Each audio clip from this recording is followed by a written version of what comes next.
এখানের পুরো ব্যাপারটা। এই আমার ফ্রেন্ড এটা। জানতাও এই সিফাত। হ্যাঁ দোস্ত, কি অবস্থা? রেস্টুরেন্ট তো আমার। কোন রেস্টুরেন্ট? হ্যাঁ। এই কি কি খাইছো? আর কিছু লাগবে দাও, আর খাবার সবগুলো একসাথে লিস্ট করো। ওনাদেরকেও পরোটি আর চা দিয়ে দাও। একটা কাজ করো, দুটা লেমন দিয়ে দিও। আরে না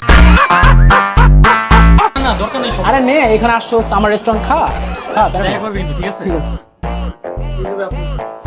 এত কিছু কি দরকার ছিল? খাস না রে ভাই, এত কথা বলিস না। আর আমি যাই তাহলে, উঠি। আর তোরা বিল কিন্তু একদিন দিস না, হ্যাঁ? আরে না না, বিল দিব। আমার এখানে আসছো, কোনো বিল দিবি না, একদিন। আমি চলে যাই, বাস। আল্লাহ হাফিজ, হ্যাঁ? ভালো থাকিস, দেখা হচ্ছে। আমার ছোটবেলার ফ্রেন্ড, ওর মন মানসিকতা অনেক ভালো। এতগুলো খাবার জোর করে দিয়ে গেছে, দেখছো? বললাম খাবো না খাবো না, তারপরে জোর করে দিয়ে চলে গেছে। ওর সাথে দেখা হয়ে আমার বেশ ভালোই লাগছে। স্যার আপনাদের বিল 1780 টাকা। মানে এই খাবারগুলোর বিল 1780 টাকা? স্যার আপনাদের বিল প্লাস ওই টেবিলের বিল। আরে ওই টেবিলে যে ছিল, তো উনি তো এখানকার মালিক না। আরে কিসের মালিক? আমাদের মালিক তো দুবাইতে থাকে।